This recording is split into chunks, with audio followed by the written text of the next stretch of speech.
for the LTACs.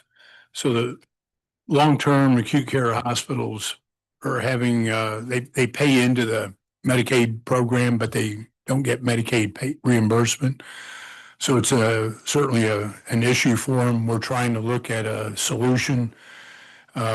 We've had some meetings offline, and I think pretty much consensus that something needs to be done for these folks so that we're able to offer this level of service to our patients. But right now, all of this bill is just a dummy bill. We don't have any firm language in it. And that's kind of an explanation of the bill. I'll yield for a motion or questions. Motion. Motion, go ahead. Title sufficient, do pass. Is that motion title sufficient, do pass? All in favor? Aye. Opposed? No. That bill will be reported. Thank you.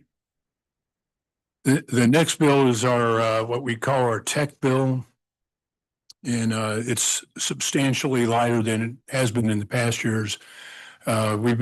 Unfortunately haven't been able to get a bill signed in about 3 years. So what we did is went through and kind of given the uncertainty of our federal condition relative to Medicaid, we tried to be fairly conservative. So a number of things that we had proposed in the past we're not doing this year. So if you want, I'll go through the bill. The vast majority of changes have been to comply with federal language that we have missed for the last 3 years, or some cleanup language at the request of the department. So in section 1, we have several places, lines 158 to 168 are federal language request, lines 181 to 218, and again, federal language, and it also removes some old outdated language.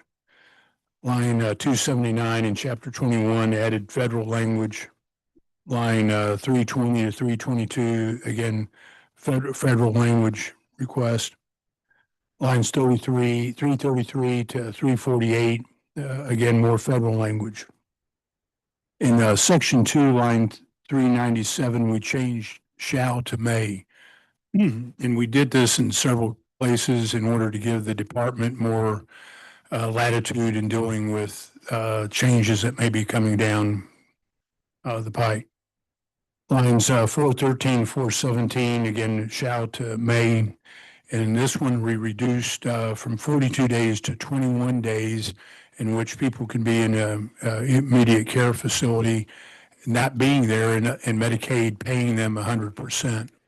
So we've reduced that. We did the same thing with nursing homes as well. You'll see that later on. Does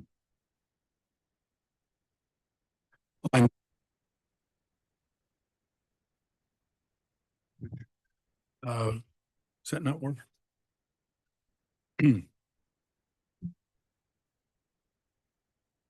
Lines 457 allows the department to look at various value-based payment models.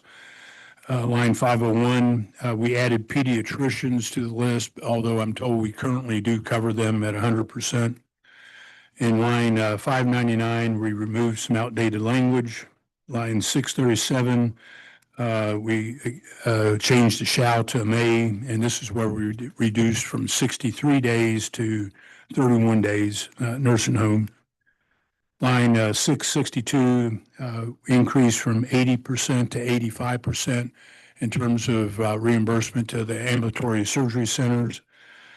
Line 747 removed old language. Same thing in line 766, 769.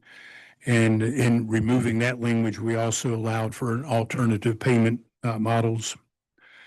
Line 817, we removed old language, same with line 829, 837, and 852, we changed the shall to may. 854, it's federal language. 858 is federal language. 944 is new language as requested by the department. In line 1177, we deleted paragraph 60 in its entirety, as that language is no longer applicable. Line 1215, we changed from 30 days to 15 days at the request of the department. This is in terms of notifying us of any changes, the legislature of any changes. In line 1610, we have approved treat in place for ambulance. In line 17 to 80, we added language by the department request to allow for management of the enterprise system. In lines 1970, we changed from 30 days to 15 days. Again, this is a request of the department, similar to what I just mentioned.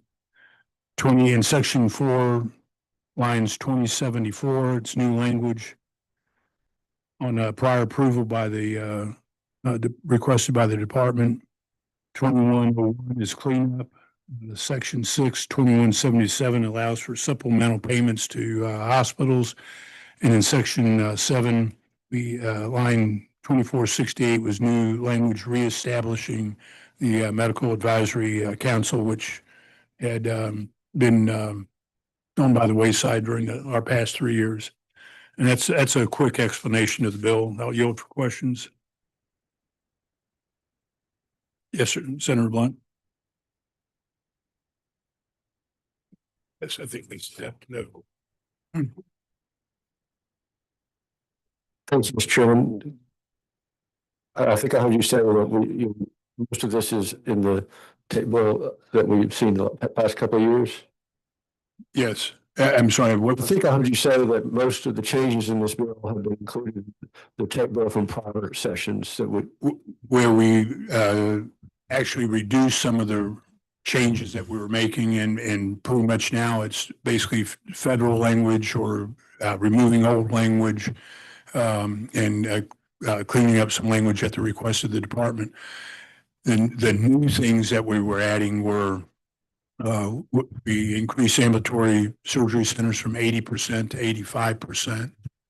And then the ambulance treat in place, basically the two major things that we changed, added to the program. So those are the two biggest changes that were not in the bill that we passed last year. Those were in the bill that we passed last year, but it was vetoed. Okay. What any changes that from the bill, so we see the past couple of years, what are the results of the big bill that passed Washington last year? No, other than not making some of the requests that we had made in prior years. There's some things that we were asking for, but we're not adding anything to this bill as a result of that legislation. That's correct. Okay, thank you. Any other questions, Senator Simmons? Yeah, thank you so much, Mr. Chairman. I'm so glad, well, I'm not really glad, but I knew someone like Senator Johnson, they joined us because before that, I think we had enough to pass Medicaid. Yeah. Business and finance, Medicaid, yeah, all rolled in one. Any other questions? Then Senator Boyd has a motion. Title sufficient to pass. Any other questions? Any other discussion? All in favor? Aye. Opposed? That bill will be reported. Now, tomorrow, Senator Simmons, tomorrow at 1:30, we're going to be having a hearing in room 216. I'd encourage you to make time to come. We're going to be talking about L-tax. We're going to be talking about the hospital bed tax. We're going to try to give you the committee a Medicaid 101, if you would, on how we pay for Medicaid and how the hospitals are paid. And then we're also going to have a brief briefing on non-opioid medications and some a stimulator to prevent or diminish epilepsy seizures. So that's tomorrow at 1:30. So, all right. Nice report.